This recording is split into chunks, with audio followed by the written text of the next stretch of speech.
नमस्ते। मैं हूँ राहुल और आप देख रहे हैं मेरा रुख। इस वक्त फ्रांस के राष्ट्रपति भारत दौरे पर हैं। ये दौरा काफी महत्वपूर्ण है।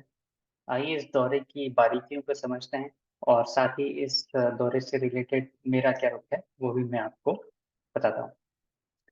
राष्ट्रपति मैक्रो के इस दौरे को बहुत महत्वपूर्ण माना जा रहा है। भारत और फ्रांस की लगभग हर संभावित क्षेत्र में करीबी दोस्ती है। दोनों देशों का यह रिश्ता बहुत विशेष भी है। आइए जानते हैं ऐसा क्यों। लेकिन इस गहरी दोस्ती का क्या कारण है, समझते हैं। इस साल भारत और फ्रांस अपनी रणनीतिक साझेदारी की 25वीं वर्षगांठ मना रहे हैं। ऐसे में मैक्रो का भारत दौरा बस एक डिप्लोमेटिक कार्यक्रम नहीं, बल्कि दोनों देशों के बीच और दोनों नेताओं के बीच एक गहरी दोस्ती का जश्न भी है। फ्रांस पश्चिमी दुनिया में भारत का पहला रणनीतिक साझेदार देश है। वहीं भारत एक तरह से फ्रांस का पहला गैर यूरोपीय साझेदार देश भी है। फ्रांस के राष्ट्रपति मैक्रो की मेजबानी में पिछले साल 14वीं बेस्टिल डे की सैन्य परेड के मौके पर मोदी जी चीफ गेस्ट थे। ये दोनों देशों की दोस्ती की बड़ी मिसाल थी। इस परेड में दोनों नेताओं के करीबी संबंधों की झलक देखने को मिली। इस परेड में भारतीय सेना के 269 जवानों की एक टुकड़ी ने भी मार्च किया था। पीएम मोदी और मैक्रो 2023 में कम से कम दर्जनों बार मिल चुके हैं। मैक्रो 75वें गणतंत्र दिवस पर भारत के चीफ गेस्ट हैं। ये ना सिर्फ दोनों देशों के राजनयिक संबंधों के लिए मील का पत्थर है, बल्कि 2018 के बाद मैक्रो और मोदी में पनपी एक गहरी दोस्ती का उदाहरण भी है। इस दोस्ती की शुरुआत 2017 में हुई थी, जब मैक्रो फ्रांस के राष्ट्रपति चुने गए थे। वह फ्रांस के राष्ट्रपति वह फ्रांस के इतिहास में अब तक के सबसे युवा राष्ट्रपति हैं। इसके अगले साल ही 2018 में मैक्रो भारत आए थे। इस दौरान पीएम मोदी और मैक्रो ने मिलकर आईएसए इस दौरान पीएम मोदी और मैक्रो ने मिलकर इंटरनेशनल सोलर अलायंस यानी आईएसए की शुरुआत की थी।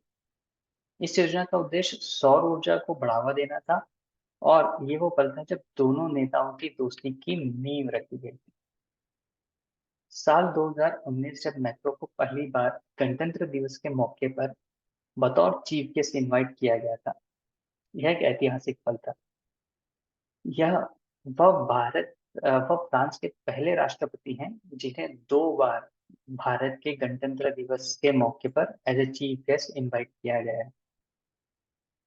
कर्तव्य पथ पर भारत की 75वीं गणतंत्र दिवस की परेड पर आ, फ्रांस फॉरेन लीजन के 6 भारतीय जवान मार्च करेंगे। फ्रांस की सैन्य टुकड़ी के 95 सैनिक और एक एयरबस A330 एयरक्राफ्ट भी परेड में हिस्सा ले रहा है। दोनों देशों और दोनों नेताओं की बढ़ती दोस्ती की एक बड़ी वजह डिफेंस सेक्टर भी है।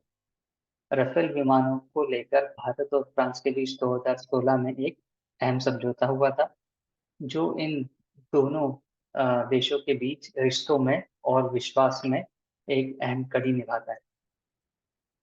फ्रांस ने राफेल विमानों को चलाने के लिए भारत के पायलट और टेक्नीशियनों को प्रशिक्षण भी दिया था।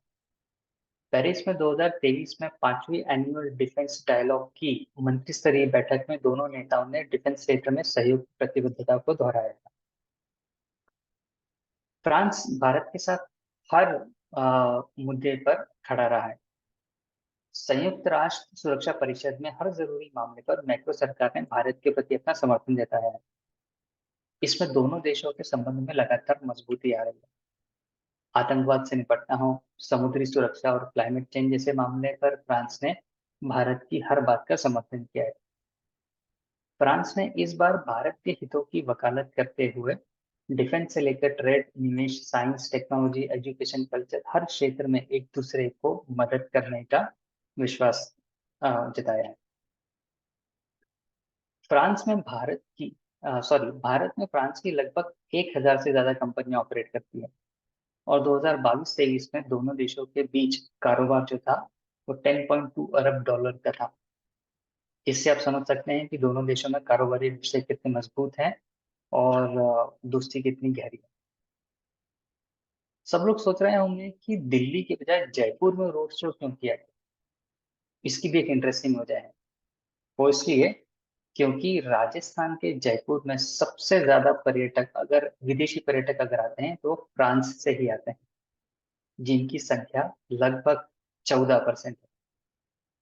तो ये भी एक रीजन था जिस वजह से उन्हें दिल्ली के बजाय जयपुर में लैंड करवाया गया और वहां पर रोड शो हुआ। तो ये था मेरा रुख एंड इससे रिलेटेड डिटेल। अगर आपको वीडियो पसंद आई होगी तो लाइक करें, कमेंट करें और शेयर करें, और चैनल को सब्सक्राइब भी जरूर करें। धन्यवाद।